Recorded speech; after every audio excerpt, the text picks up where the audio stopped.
Oi, Ana Clara. Oi, Ana Flávia.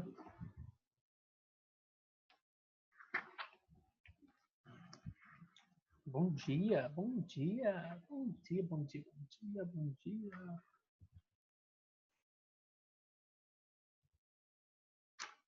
Bom dia, bom dia, bom dia, bom dia.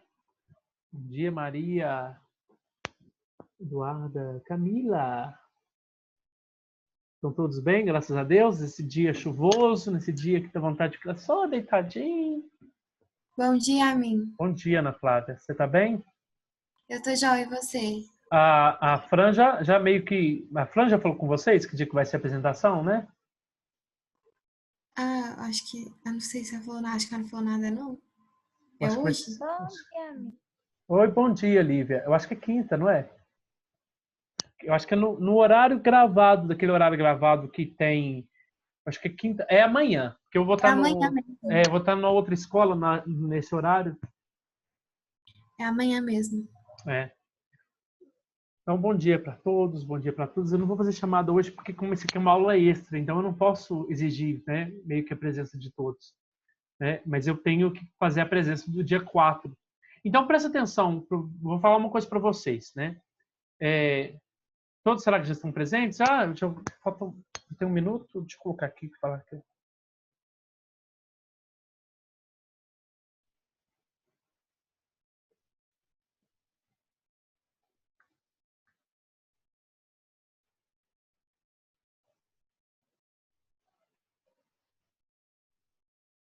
Estou esperando.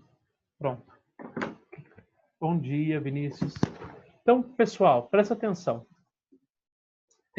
Lá no nosso HD virtual, do dia 27, que foi a nossa última aula, foi dia 27, isso, dia 27. Eu coloquei lá a complementação do empirismo de John Locke, tá? Do empirismo de John Locke. Agora, se a gente fosse seguir a apostila, nós teríamos que entrar, então, no empirismo de Berkeley e nós teríamos que entrar no empirismo de David Hume. Não é? Segundo a apostila, sim. Como nós temos pouquíssimas aulas, nós temos só essa aula de sexta-feira e a aula a aula de hoje, a aula de sexta-feira, o que o professor decidiu? Eu vou gravar uma pequena aula comentada, né? Porque esses dois filósofos, eles são interessantes? São. Eles estão na nossa apostila? Sim. Eles são importantes para um dia você vir fazer um Enem? Não, porque eles não são cobrados. Mas eles são empiristas, né? E aí, estou explicando o que eu vou fazer a partir de agora para ficar claro né, nas suas ideias, né? No seu empirismo e no seu racionalismo, como eu vou partir a partir de agora, como eu vou desenvolver a partir de agora. Então, na aula de hoje, né, que seria o Hume e o Berkeley, eu vou gravar uma videoaula, né, partindo de uma aula, né, de uma aula toda ilustrada, e a partir dali eu vou fazer alguns comentários, né, com um sucinto básico, para você entender o que seria a questão da causalidade para Hume, o que seria, então, a questão do que é percebido, né? Porque o Berkeley é chamado de idealista, é um idealista empirista, né? Mas ideia tem muito a ver com aqui, a cabeça, né? Ideia, não, é uma confusão louca. Então, o que eu estou querendo dizer para vocês? Eu estou querendo dizer para vocês que os dois filósofos, o Berkeley e o David Hume, eu vou fazer uma aula gravada. Como também, se eu não conseguir chegar no Kant, eu já fiz até uma aula gravada de Kant, já deixei lá. E essa aula gravada do Kant, ela vai ficar no dia 4, na aula do dia 4 de novembro. Como essa aula também de hoje, ela vai ficar lá no HD virtual da aula do dia 4 de novembro. O que eu achei por bem? Já que esses dois filósofos aqui, o David Hume e o Berkeley, eles são muito confusos, eles são bem confusos, é bem difícil a compreensão deles, eu achei por bem que eu ia dar uma aula sobre um filósofo que faltou da apostila e que é a essência da essência do empirismo. Porque sem o filósofo Francis Bacon, nós não íamos conseguir entender o que aconteceu na ciência. Porque a ciência que nós temos, o desenvolvimento da ciência que nós temos, a ciência dos dias de hoje, ela é fruto do desenvolvimento da filosofia do próprio Francis Bacon. Então, o que eu vou fazer? Berkeley e Hume, aula gravada. Francis Bacon, que não está na apostila, e ele é a essência do empirismo, por isso que eu vou dar aula sobre ele hoje. Eu vou dar aula sobre ele hoje, por quê? Porque ele é a essência do empirismo. Não tem como... Você vai ver nas apostilas do ano passado, do segundo ano, tinha Bacon. Na apostila do terceiro ano, deste ano, tem Bacon. Olha para você ver. É engraçado falar que tem Bacon, né? Tem Bacon. Tem Bacon, tem Bacon. Só que não tem esses filósofos que eles colocaram, que é o filósofo Berkeley e o Hume. Por quê? Para você entender que lá no terceiro ano eles não têm tanto grau de importância para você se estruturar para o Enem. Tá claro isso? Alguma dúvida? Entendeu como que o meu passo agora? Os dois filósofos da apostila, eu vou gravar uma videoaula deles, uma videoaula comentada. O Hume, que é o Hume e o Berkeley. Agora, eu vou dar uma aula extra do filósofo chamado Francis Bacon, que é o pai e fundador do empirismo moderno. Nós já fomos direto para Locke. A apostila, eu acho que falhou nesse ponto, né?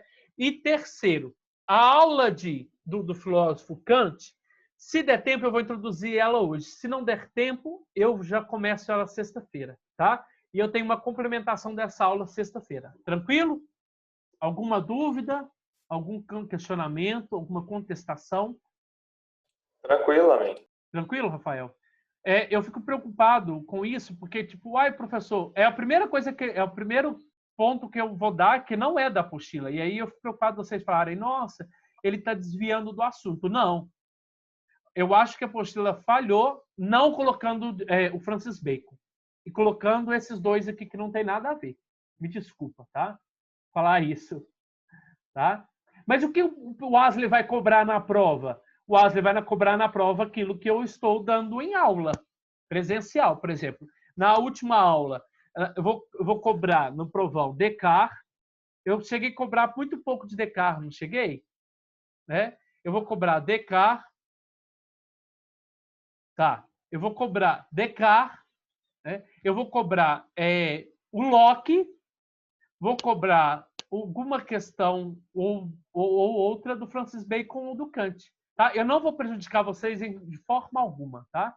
Eu acho que nem Bacon, como é uma aula extra, eu não vou colocar. Então eu vou colocar Descartes, racionalista, os outros dois filósofos que nós discutimos, né? Que é os dois racionalistas, que é Malebranche e Spinoza, que eu não cobrei. Então Malebranche e Spinoza vai cair o nosso filósofo empirista Locke e o filósofo Kant, que é a aula da essência de semana que vem. Tranquilo? Depois eu mando para vocês o que vai cair na prova. Podemos começar então, Francis Bacon? Podemos. Tem alguma dúvida em relação a essa confusão que eu fiz ou a forma como eu pensei? Alguma dúvida? Não, por que você fez isso? Por que você fez aquilo? Qual que é a melhor solução? É a melhor solução, eu já falei para vocês. A melhor solução é eu gravar uma videoaula desses dois, né? Ou colocar uma videoaula para você entender, só que eu não vou cobrar eles na prova, porque é injusto. E vou cobrar aqueles que eu já dei aula, tá? E aí, eu vou apresentar para vocês um filósofo muito interessante. Um filósofo chamado Francis Bacon, tá? Tá dando para ver aí direitinho o slide? Tá sim, a mim. Tá, obrigado, viu, gente? E aí eu até coloquei capítulo 13, empirismo, Francis Bacon, né? Eu tinha um professor na faculdade que chamava ele de Chico Toicinho, né? Chico, porque de Francis, de Francisco, e Toicinho por causa do Bacon, né? Então, o Francis Bacon, pessoal, além dele ser um filósofo do conhecimento, ele é um filósofo também da política. Olha para você ver o grau de contribuição do Francis Bacon. Ele é considerado um dos filósofos na filosofia política como um filósofo idealista ou utopista, tá? Nós não vamos estudar ele na política, tá? Por que ele é considerado como um filósofo idealista, utopista? Porque ele acreditava que, olha para você ver, olha que interessante, ele vai dar uma resposta segura para a ciência, não vai? Ele vai mostrar à ciência qual o caminho que ela devia seguir. A mesma coisa que o Descartes fez.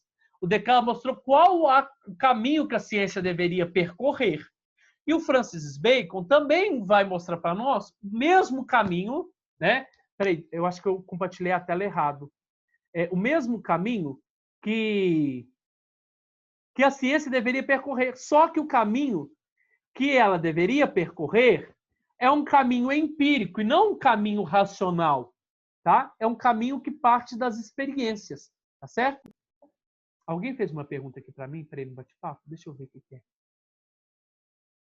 Por favor. Então, Bacon não vai cair, não. Não vai cair, tá? Não vou colocar ele. Mas eu quero que vocês entendam, porque ele é a essência do empirismo, viu, Nina?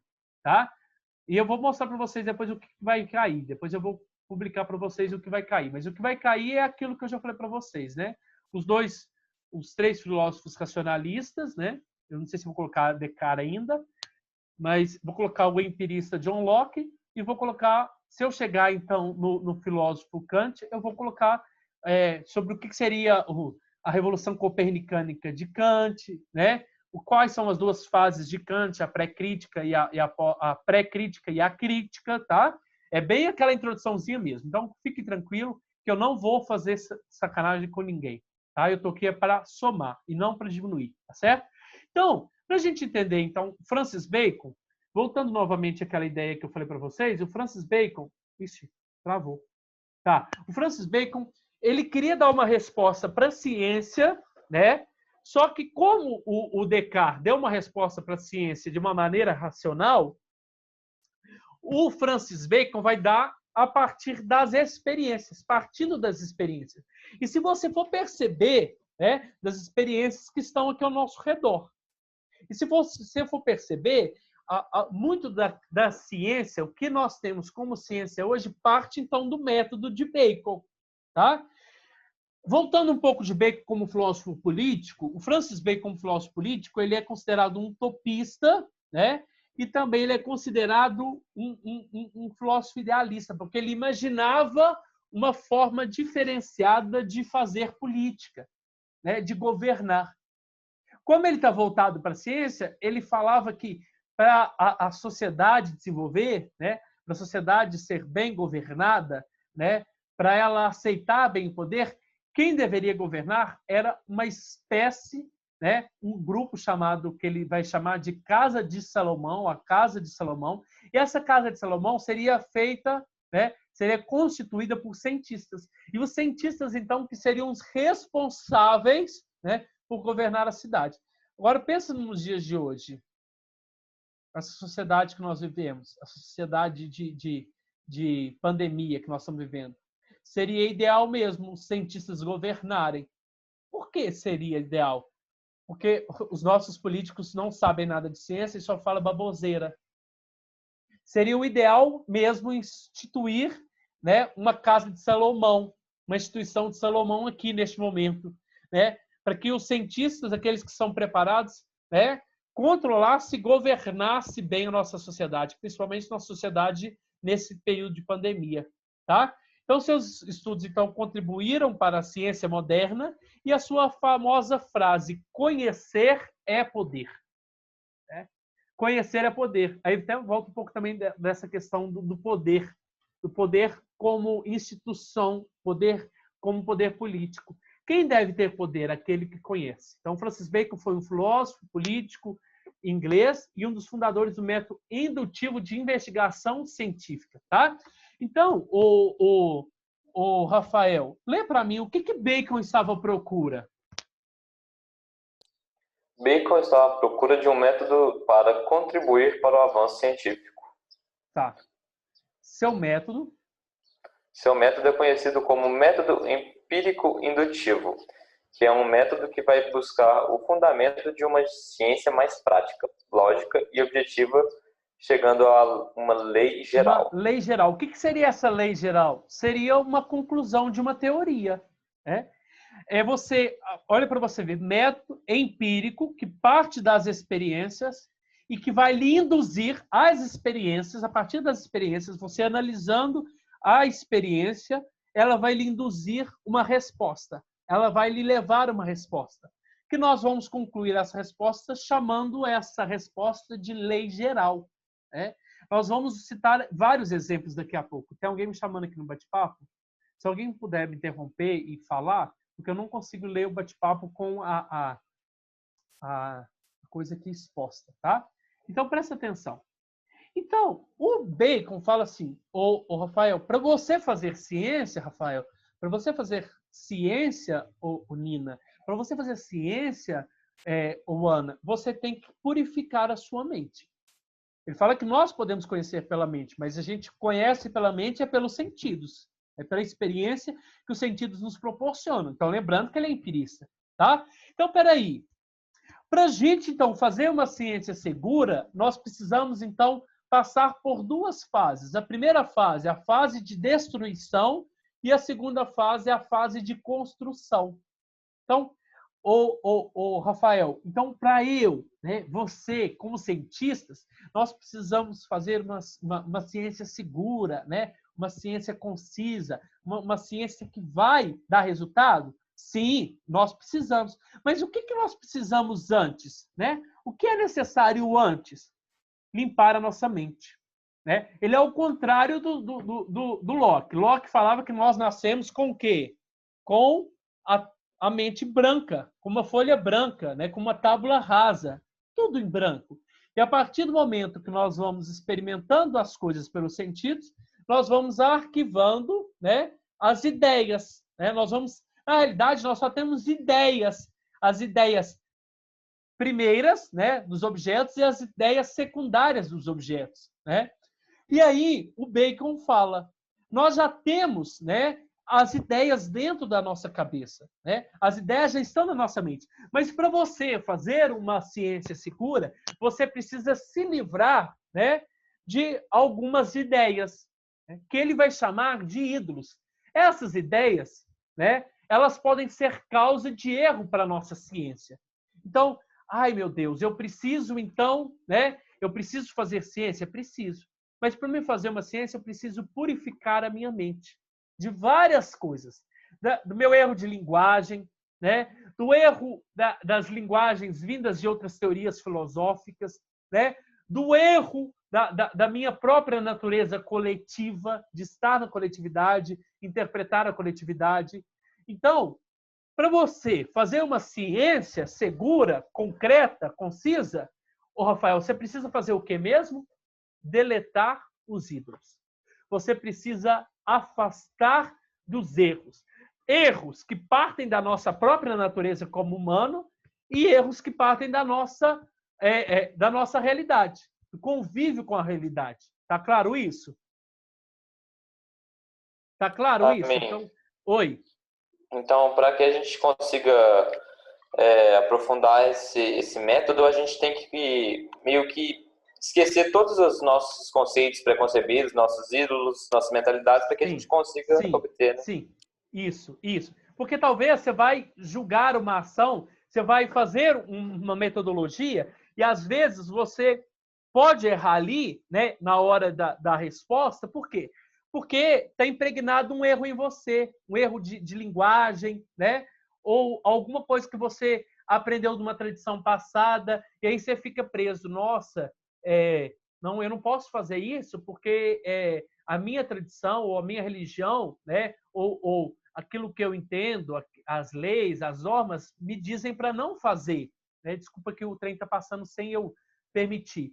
Então, você tem que se purificar. Você tem que ter uma mente limpa de preconceitos, limpa de julgamentos, limpa de tudo aquilo que você já concebeu do passado, porque talvez essas coisas que você já tem aqui na sua mente, na hora de fazer ciência, pode lhe prejudicar.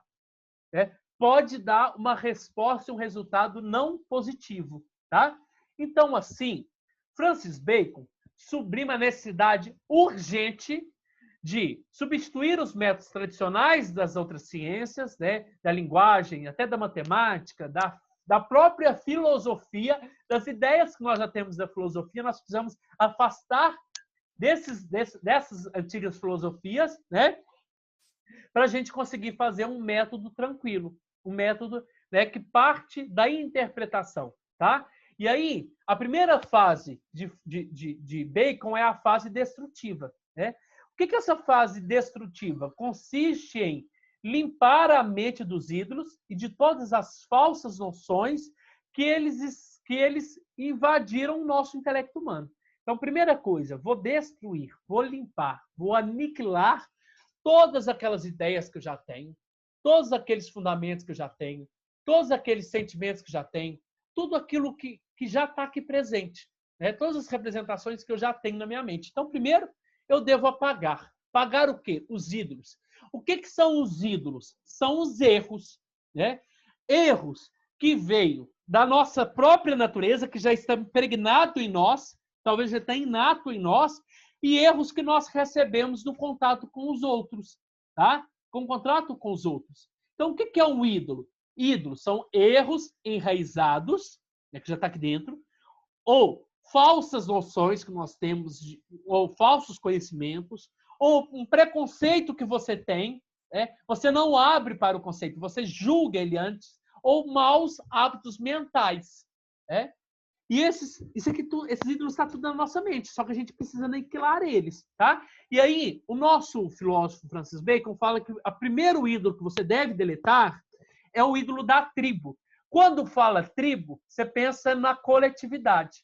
Então, quer dizer, é um erro que já vem da coletividade, já vem da nossa limitação humana, né? Ou da limitação de todos os homens, tá? Quando você pensa no ídolo da caverna, quando fala ídolo da caverna, quando você pensa em caverna, você lembra de Platão. Quem é a caverna? É o seu corpo, né? É o seu eu. Então, quando você fala o ídolo da caverna, você está falando de erros que você mesmo comete e que não vêm, talvez, de uma coletividade. Não, são erros decorrentes do seu limite como ser humano, né? Outro ídolo, o ídolo do mercado, né? O ídolo do mercado, ele é chamado ídolo do mercado ou do fórum, tá? São ídolos, né, que são falsas noções, né? São erros que vieram da onde? Do nosso mau uso da linguagem. Por exemplo, nós mineiros, nós temos um grande problema, o ídolo do mercado ou do fórum. Nós julgamos, nós falamos muito errado. E ao falar errado, ou pega isso aí, isso o quê? Pega um sal aí. Um sal? Não, seria o certo é você... pega aí ai, eu queria falar bonito, acabei me confundindo aqui.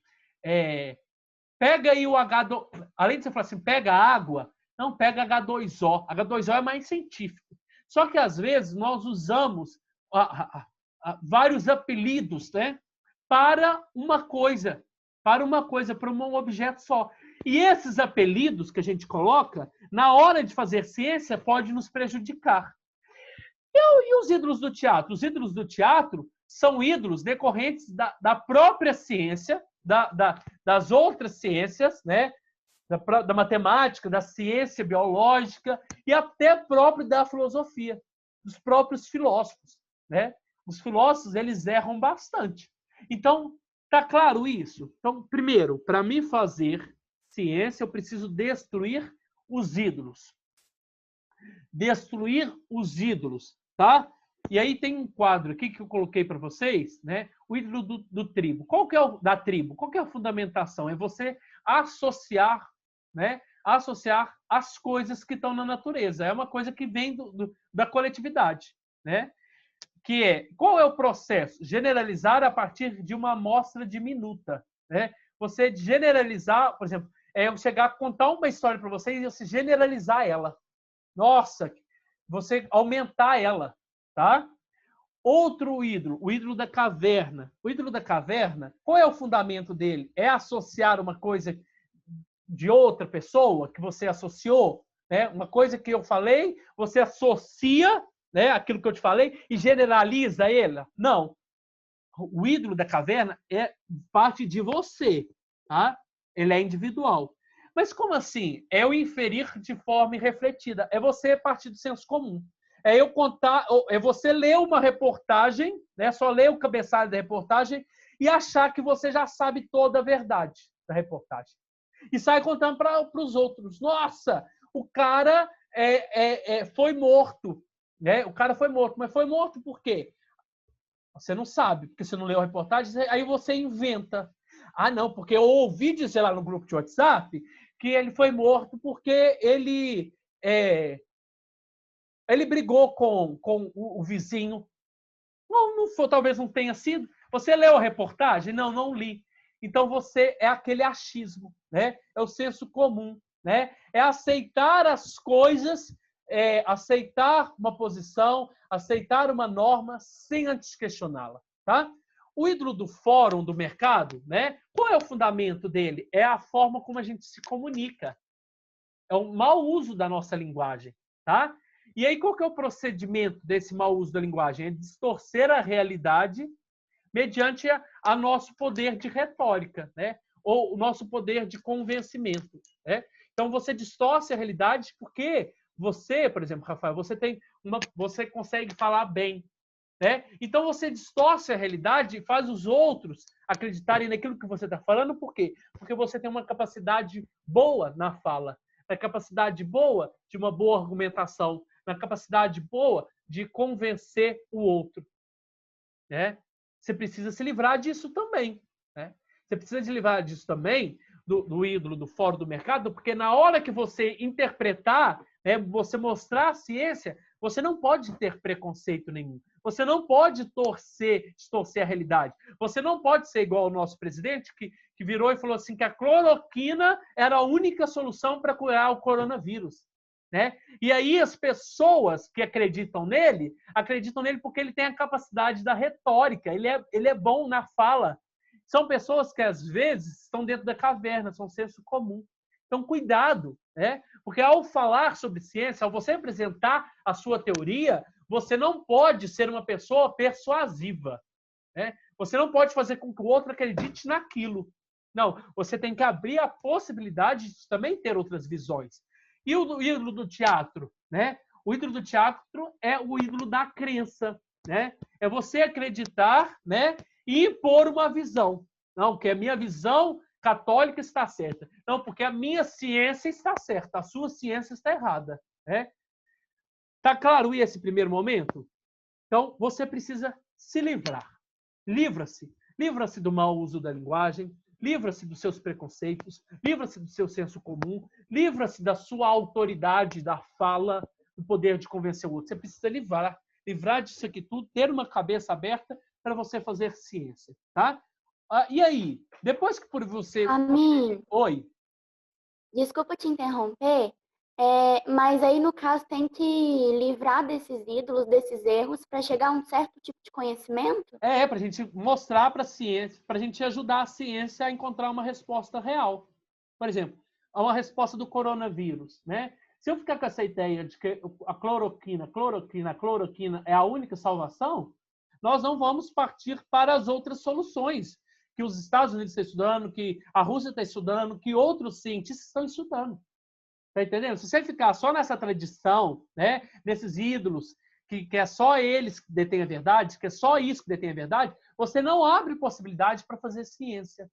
Tá entendendo? Então eu preciso me livrar desses falsos ídolos, preciso me livrar desses erros para eu ter uma cabeça aberta para fazer ciência, tá? E a segunda fase, a fase da construção, quer dizer, a fase de fazer ciência, consiste então na exposição, você expor uma situação, justificar, né? Justificar o porquê você está apresentando isso, né?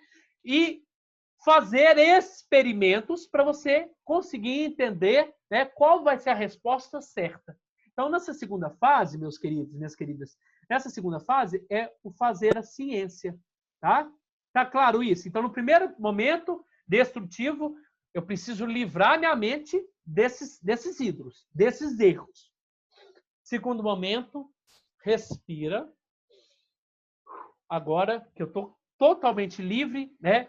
Livre desses preconceitos, desses julgamentos, do senso comum, dos meus erros de linguagem, eu vou começar a fazer ciência. Tá? Então, eu vou começar a fazer ciência a partir de agora. Então, por isso que a segunda fase é construtiva. E aí, como que se faz ciência? Falta 10 minutos. Tá? Como que se faz ciência? Ele vai explicar para nós. Né? Primeiro, né? Por isso que é chamado de método indutivo. Primeiro, né? Olha como que funciona esse método indutivo de Bacon. Qual que é o primeiro ponto que está escrito ali, o Rafael? Primeiro ponto que eu coloquei número 1 ali. Observa. Então, primeiro ponto. Você livrou, primeira coisa, você livrou dos falsos ídolos? Sim, livrei. Então, agora é hora de construir e fazer ciência. Né? É hora de fazer ciência. Então, primeiro eu devo observar os fenômenos da natureza. Né? Ou uma doença, né? Que está na natureza como o coronavírus. Tá? Depois dessa observação, né, eu vou começar, então, a criar hipóteses. Né? Criar hipóteses. E aí eu vou experimentar essas hipóteses. Né? Depois que eu experimentar essas hipóteses, né, que eu vou experimentar e regularizar, não, deu errado. Não, vou experimentar outra. Deu certo? Deu mais ou menos. Então, eu vou deixar ela aqui do lado. Eu vou experimentar outra dosagem aqui, de tal medicamento. Deu certo? Não, não deu certo. Então, eu descarto. Vou experimentar outro. Deu certo? Mais ou menos. Mais ou menos já é alguma coisa. Né? Então, eu vou colocar de lado. Vou pegar outra dosagem de outro remédio. Deu certo? Deu certo. Vou experimentar no ser humano. Não, primeiro vou experimentar, posso experimentar nos animais. Né? Depois eu vou aplicar no ser humano. É isso que está acontecendo no coronavírus. Eles estão aplicando, são várias fases de aplicação da vacina. E até chegar uma certa hora que você vai perceber que a vacina do coronavírus, né, foi eficiente para a vida do homem. E aí, o que nós vamos fazer? Nós vamos fazer com que essa vacina se torne uma lei geral. Né? Uma lei geral. Então, a partir de agora, todos nós vamos usar essa vacina aqui, porque essa vacina aqui ela é eficaz para o coronavírus. Tá claro isso? Eu vou colocar esse videozinho aqui que um professor lá do Poliedro, ele explica bem melhor. Olha se vai rolar o vídeo dele. Ixi, cortou. Importantes do método empírico indutivo é justamente isso, né? Tá dando, o método baseado na... Tá dando para ouvir? Tá sim. Tá. Então, esse professor aqui ele é do Poliedro, tá? E ele vai usar exemplos, por isso que eu estou colocando ele, porque ele vai citar exemplos, né? Por exemplo, como a gente faz o experimento de ratos, né? A gente, eu estou com um problema, esse problema do coronavírus, né? Se o Gui tivesse aqui, Gui de Franco tivesse gravado essa aula neste momento da pandemia, ele ia usar esse exemplo. Então, você observa os fenômenos da natureza, o primeiro fenômeno que está vindo é o coronavírus. Então, primeira coisa que eu vou fazer, eu vou observar ele, e vou perceber qual foi a causa dele.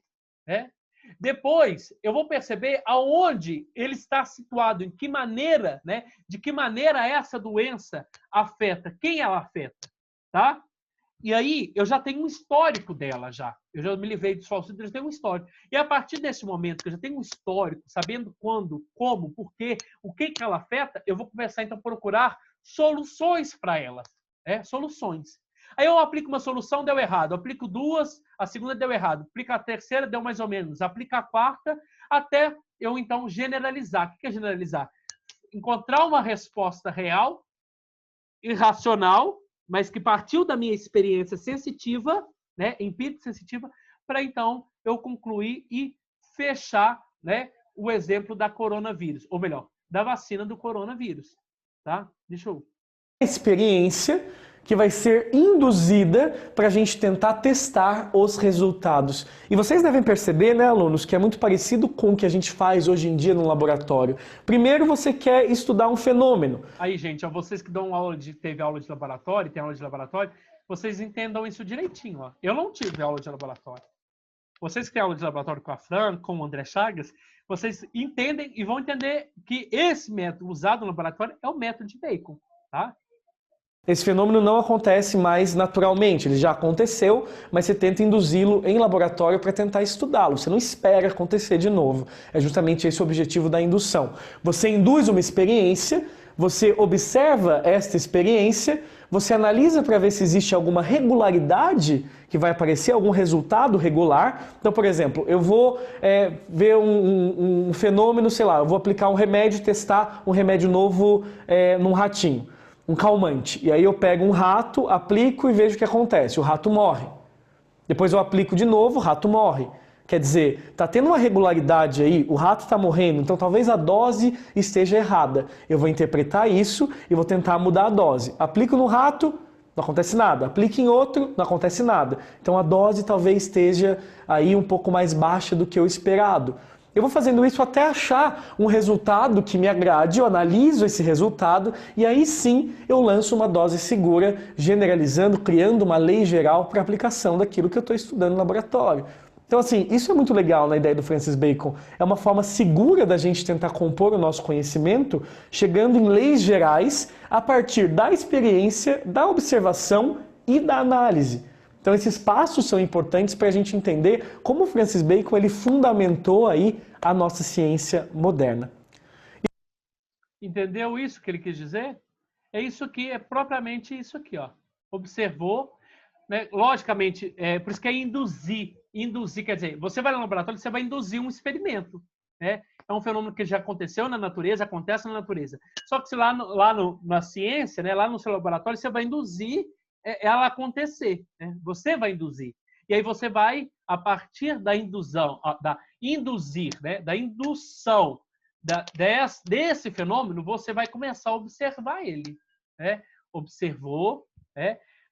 Experimentou e percebeu se está regular ou não está regular. Tem que mudar? Matou, como ele mesmo ele falou, na hora que eu experimentei essa dosagem X, nossa dosagem X matou um rato, matou um segundo rato. Então, quer dizer que está na hora de eu mudar novamente. Perceber que esse funcionamento está incorreto. Então, eu vou experimentar uma outra dosagem. E vou em um rato, em outro rato, para ver se vai se tornar regular, né? Ou se não vai regularizar. E aí, a partir do momento que regularizar, tanto para um rato, tanto para um outro rato, tanto para um outro rato, tanto para outro rato, depois de aplicar, ou, se possível, aplicar no ser humano, aí é sinônimo, então, que a gente chegou ao conhecimento real e concreto. Tá? Alguma dúvida sobre isso? Nossa, hoje tem pouquíssima gente na aula, né? Alguma Acho dúvida? tranquilo, amigo. Então, tá vendo, gente? Francis Bacon, ele é muito mais importante no empirismo. Ele é o cara do empirismo. Nós somos o que somos graças ao Bacon. E graças também ao Descartes, porque Descartes também, o que ele falava? Para a gente fazer ciência, a gente precisa o quê? A gente não precisava de duvidar de tudo? Não é? Não precisava era de duvidar de tudo? Duvidar do sonho, duvidar da realidade, duvidar da matemática? É a mesma coisa do Francis Bacon, só que o Francis Bacon não está mandando você duvidar.